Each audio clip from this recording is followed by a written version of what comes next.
이스라엘은 하나님께서 선택하신 첫 번째 민족이었기에 하나님의 사랑을 많이 받았습니다. 마치 제가 교회에서는 목사이지만 제 아들에게는 좋은 아빠, 친근한 아빠가 되기를 원하는 것처럼 하나님은 한 민족의 수호신은 아니나 첫 번째 선택된 민족이었던 이스라엘에게는 아버지와 같이 그들의 편에 서는 일들을 많이 하셨습니다. 특히 그들이 부르짖을 때 하나님은 그들의 편에 서셨고 그들을 위해서 대신 싸워주시곤 하셨어요. 이스라엘 백성들이 출애굽하여서 얼마 되지 않았을 때 일이죠. 르비딤이라는 곳을 지나갈 때 아말렉이라는 민족이 이스라엘 백성들의 후미를 공격을 했습니다. 군대에서 행군해 보신 분들은 아시겠지만 행군을 오래 하면요, 이 힘이 없는 사람들, 노약자들이 뒤편으로 자꾸 밀려납니다. 그러니까 이스라엘 백성들도 이 행군을 해가는 과정 가운데 노약자들이 뒤편에 몰리게 된 거예요. 그 후미를 이 아말렉이 공격을 합니다. 그것이 신명기 25장 17절 이하에 나오는 말씀이에요. 너희는 애굽에서 나오는 길에 아말렉이 내게 행한 일을 기억하라. 곧 그들이 너를 길에서 만나 내가 피곤할 때에 내 뒤에 떨어진 약한 자들을 쳤고 하나님을 두려워하지 아니하였느니라. 그러니까 이 아말렉이 했던 일은 약한 사람들을 공격하는 거예요. 그러니 이스라엘 백성들이 그냥 그대로 행군을 할 수가 없지요. 싸워야 됐습니다. 근데 싸움이라는 것은 해본 적도 없잖아요. 반면에 아말렉은 싸움에는 도 같은 사람들이었습니다. 이게 사실 아말렉과 이스라엘의 전투를 말은 전투라고 하지만 이 전투는 마치 초등학생이 대학생하고 격투기 하는 거하고 똑같은 거예요. 이스라엘 백성들 애굽에서 노예 살던 사람들이었습니다. 벽돌 만들고 옷감 짜고 보석 세공하고 피라미드에 들어갈 여러 가지 잡다한 물건들을 만드는 사람들이었습니다.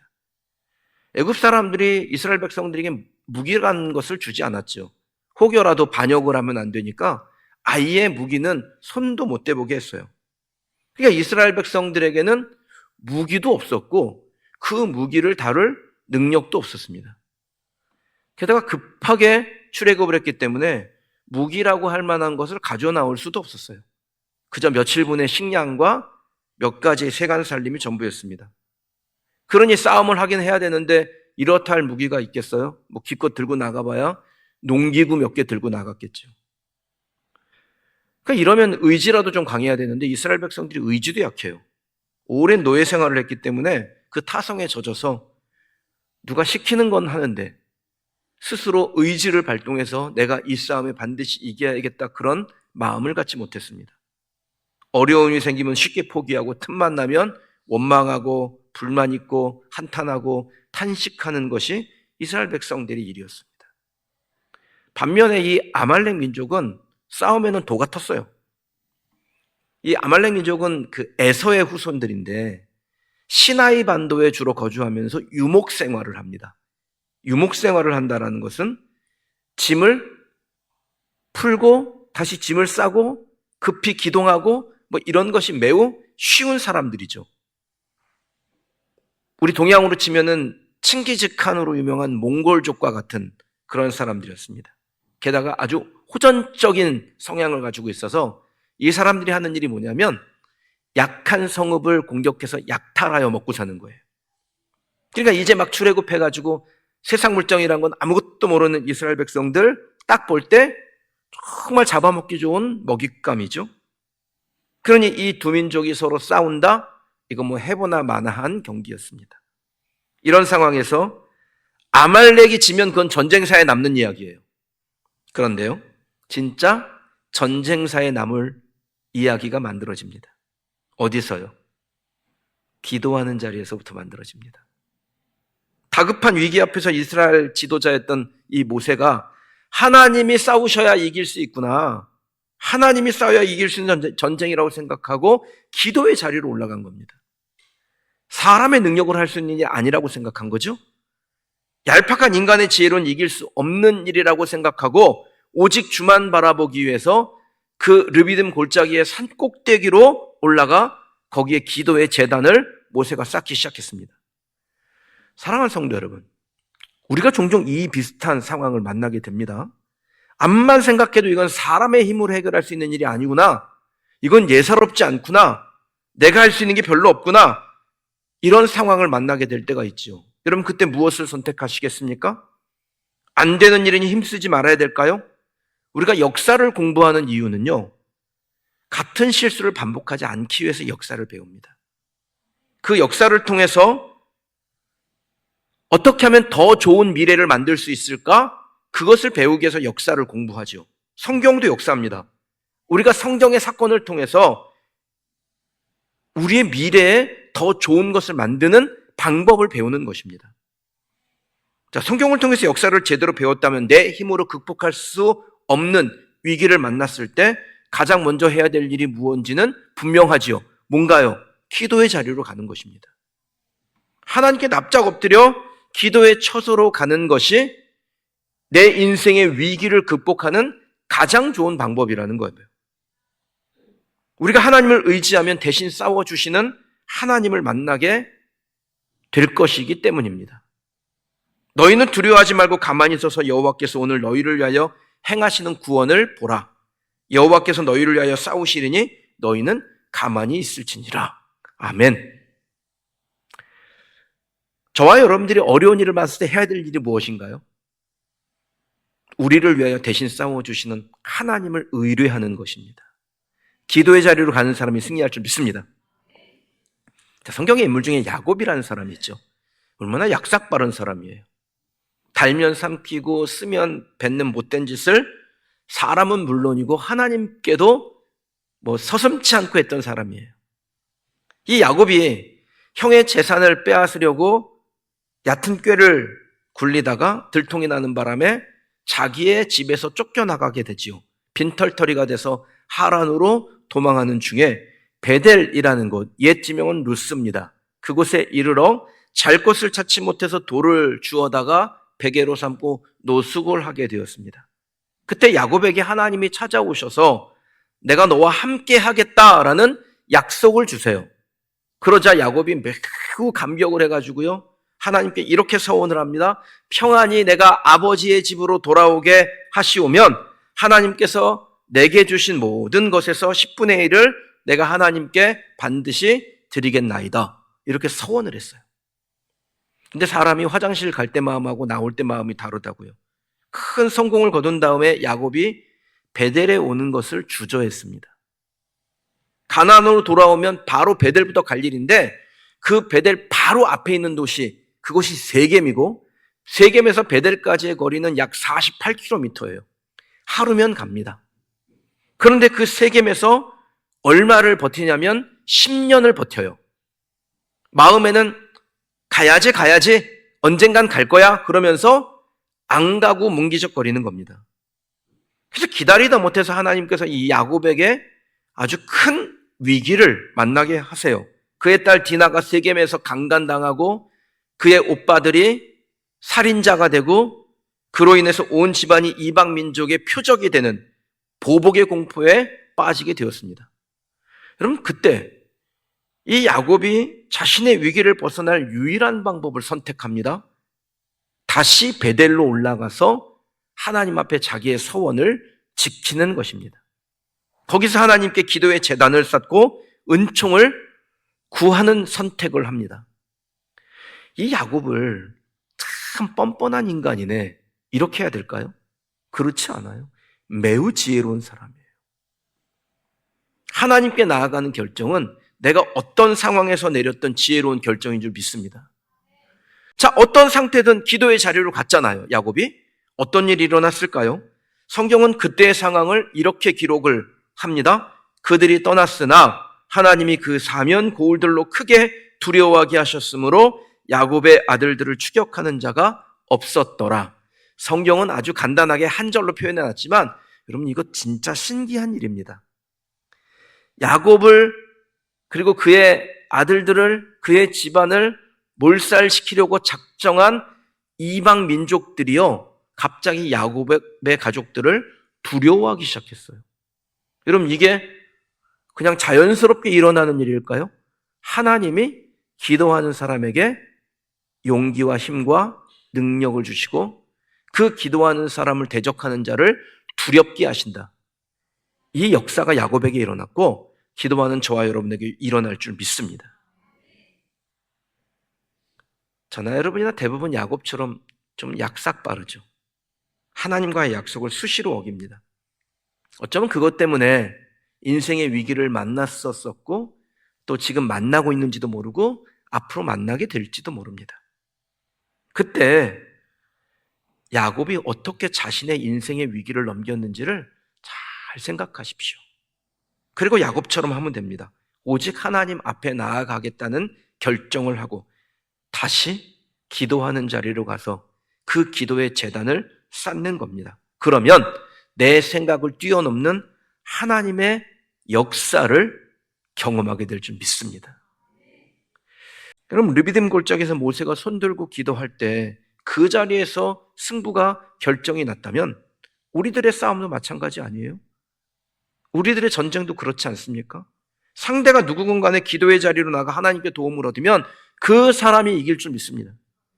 불가능이 가능으로 바뀌고 패배가 승리로 변하는 기적을 경험하게 될 것인데 저와 여러분이 어떠한 상황에서든지 기도의 자리로 가서 거기서 하나님께서 우리에게 승리의 깃발을 안겨주심으로 불가능을 가능으로 바꾸고 패배를 승리로 바꿔내는 기적의 사람들이 되시기를 주님의 이름으로 축원합니다.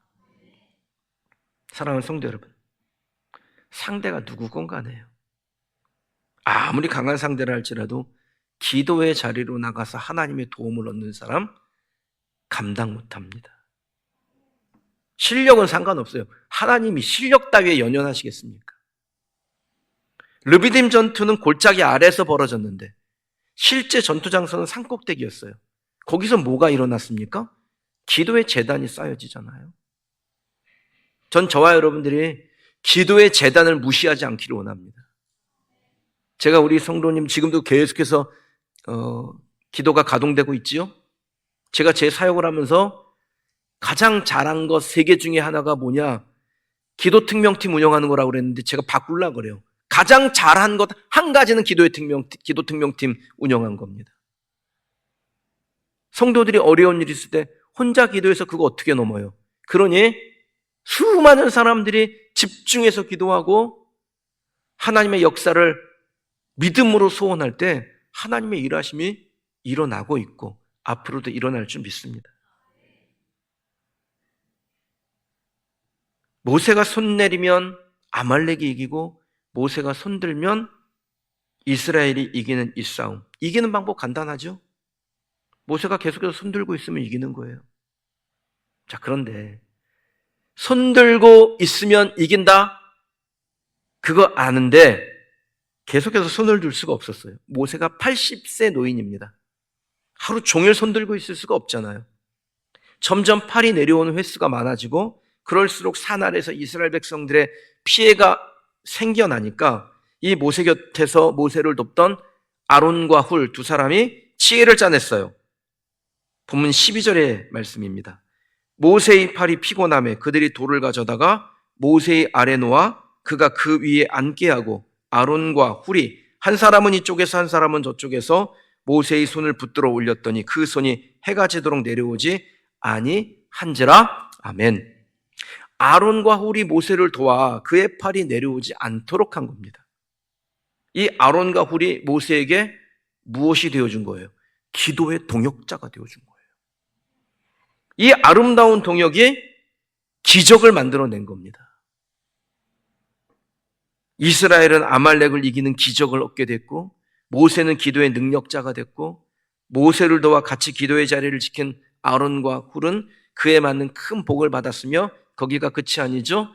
그의 자녀들까지도 대를 이어서 자자손손 하나님의 기적이 그들에게로 흘러가 하나님께 존귀 쓰임받는 사람들이 됐다라는 겁니다. 아론은 후에 제사장이 되고 그의 후손들만이 그 제사를 섬길 수 있는 영광을 얻죠. 훌은 어떻게 됐을까요? 함께 도왔던 훌도 하나님께서 그에게 보상을 하심이 마땅하지 않겠습니까? 제가 성경을 연구하다 보면 하나님은 참 세심한 분이시구나 라는 것을 발견하게 됩니다. 아론에 비해서 훌은 성경에서 그렇게 주목받지는 못했습니다. 그런데 기록되지 않았을 뿐이지 아론처럼 훌도 그 당대의 자신뿐 아니라 그 자손까지 하나님께 복을 얻습니다. 모세가 시내산으로 계명을 받으러 올라갈 때 이스라엘 백성들을 누군가에게 맡기고 왔습니다. 아론과 훌에게 이스라엘 백성들을 감독하라라고 그 권한을 넘기고 가요. 그러니까 훌이 당대에 모세에게도 인정받았고 백성들에게도 인정받는 지도자가 되었다라는 것입니다. 근데 여기가 끝이 아니에요. 아론의 자손들이 하나님의 제사를 섬기는 영광스러운 직분을 받은 것처럼 훌의 자손도 하나님께 특별한 복을 받는데 하나님의 성전을 짓는 최초의 사람으로 이 훌의 손자가 선택이 됩니다. 출애굽기 31장 2절에서 5절까지 말씀이에요. 내가 유다 지파 훌의 손자요 우리의 아들인 부살레를 지명하여 부르고 하나님의 영을 그에게 충만하게 하여 지혜와 총명과 지식과 여러 가지 재주로 정교한 일을 연구하여 금과 은과 노수로 만들게 하며 보석을 깎아 물리며 여러 가지 기술로 나무를 새겨 만들게 하리라. 하나님께서 이 부살렐이라는 사람을 부르시는데요, 그를 통해서 최초의 성전인 광야 성막 성전을 짓게 하세요. 얼마나 영광스러운 일입니까? 근데 그 부살렐이 누굽니까? 훌의 손자였습니다. 훌의 손자였으니까 나이가 한 40세쯤 되었을 겁니다. 아말렉 전투가 일어났을 때 모세가 80세, 아론이 83세니까 훌도 그 비슷한 나이였겠죠. 그러면 훌의 손자니까 이 부살렐은 한 40세 정도 되었을 것으로 추정을 합니다. 하나님께서 이 훌의 후손에게 성막을 짓는 영광을 허락하셨는데 성막을 짓는 것이 의욕만으로 되나요? 그에 합당한 기술도 필요하죠. 그래서 하나님께서 사용하신 방법이 이 부살렐을 지명하여 부르신 다음에 그에게 하나님의 영을 부으시는 거예요. 요즘 말로 말하면 영감이 남다른 사람, 창조적인 사람, 예술적인 감각을 갖게 된 사람 되었다라는 겁니다. 남들이 생각하지 못한 독특한 기술을, 디자인을 고안하고 창조해낸 사람이 되었습니다. 여러분, 그 당시에 기술 있는 사람들이 얼마나 많았겠어요. 근데 그 많은 기능공들은 누구의 말을 들어야 돼요? 창조적인 디자이너 부살렐의 말을 들어야 되는 겁니다. 하나님이 행하신 방법이에요. 출애굽기 35장 32절에 보면 기술을 고안하게 하시고 라는 표현이 나오는데 이걸 영어 성경에서 보면 to make artistic designs라고 되어 있어요. 예술적인 디자인을 만들어내는 사람. 수십 년, 숙련된 기술자들도 그 디자인을 보면서 와, 나는 왜 이런 생각을 하지 못했을까? 이렇게 감탄하는 능력을 하나님 부살렐에게 부으셨다라는 겁니다. 훌의 손자이기 때문이죠. 기도의 자리로 간 모세를 홀로 두지 않고 함께 기도의 자리를 지켜낸 아론과 훌에게 당대에도 특별한 쓰임을 받도록 하셨을 뿐 아니라 그의 후손들까지도 하나님께 귀히 쓰임받는 복을 주셨다라는 것입니다. 그럼 목회자들은 기도의 자리로 가는 것이 당연한 일이죠. 그거는 개인적으로는 신앙이며 동시에 공적으로는 의무예요. 기도의 자리에서 성도들을 위해서 기도하는 것은 목회자에게 의무입니다. 그런데 그 기도하는 일을 홀로 두게 하지 않도록 새벽 기도회, 또 수요 기도회, 공적 예배에 함께 하는 분들이요, 기도의 동역자들이죠. 하나님이 그들 기억하실 겁니다. 오늘 이 예배에 참석하여 하나님 앞에 함께 기도하고 믿음으로 하나님께 구하는 여러분들의 기도를 하나님이 기억하셔서 여러분 당대에 잘 될 뿐 아니라 후손까지 그 기도의 능력이 나타나게 될 줄 믿습니다. 대표 기도하시는 분들이 강단에서 목사의 가족을 위해서 기도하는 경우가 종종 있어요. 공적으로 기도하는데 목사의 가족을 위해서 기도하는 게 그렇게 어울리는 것 같지는 않습니다. 그런데 그 안에 담겨져 있는 진정성은 있죠. 뭡니까? 목사를 위해서 기도하고 싶은 거예요. 왜요? 하나님 앞에 말씀을 받고 그 말씀을 전하며 주의 사역을 섬기는 주의 종을 어떻게든지 격려하고 축복하고 싶은 그 마음이 그 기도의 한 자락 안에 담겨 있기 때문입니다. 그러니까 그 진정성은 매우 칭찬할 만하죠. 아론과 홀처럼 나는 강단을 지키는, 기도의 자리를 지키는 목사의 동역자가 되겠다, 그렇게 작정한 거 아닙니까? 그 마음으로 여러분 주의 종을 섬기고 교회를 세워나가는 우리 성도님들, 아론과 훌처럼 되시며 아론과 훌의 자손처럼 되기를 주님의 이름으로 축원합니다. 사랑하는 성도 여러분, 아말렉과의 전쟁에서 승리하는 것 기적과 같은 일이었습니다. 누가 봐도 불가능하죠. 그런데 이스라엘 백성들은 그 기적을 실제로 만들었어요. 방법이 뭡니까? 열심히 싸우는 거예요? 아니에요. 기도하는 겁니다. 그럼 열심히 싸우지 않아도 됩니까? 아니에요. 열심히 싸우세요. 그런데 순서 좀 지켜서 하세요. 기도하는 것부터 하세요. 아이들을 열심히 가르치는 거 하세요. 그런데 기도하는 것부터 하세요. 사업 열심히 하세요. 그런데 기도하는 것부터 하세요. 오직 주를 바라보며 기도하는 곳으로 갈 때 하나님이 대신 싸워주심으로 이스라엘 백성들이 기적을 경험했던 것처럼 저와 여러분들도 오직 주님 앞으로 나와서 기도하는 것부터 할 때 하나님이 우리의 삶에 기적을 행하실 줄 믿습니다. 그의 후손들까지 기적의 은혜를 누린 것처럼 오늘 하나님 앞에 그 믿음 작정하는 저와 여러분의 후손들도 아론과 훌의 후손처럼 하나님께 존귀히 쓰임받게 되기를 주님의 이름으로 축원합니다. 제가 목회를 오래 하다 보니까 수많은 사람들을 만나지 않습니까? 그리고 내린 결론이 있어요. 기도는 쌓인다. 이게 결론이에요. 기도가 쌓여요. 특별한 삶을 사는 사람들을 보면요, 그를 위해서 기도한 사람들이 있어요. 그 배경에. 그러니까 기도하는 부모가 있다? 정말 감사한 일이죠. 전 여러분에게 기도하는 부모가 있기를 바랍니다. 목사님, 저희 어머니 아버지 돌아가셨어요. 어쩌죠? 여러분이 기도하는 부모가 되세요.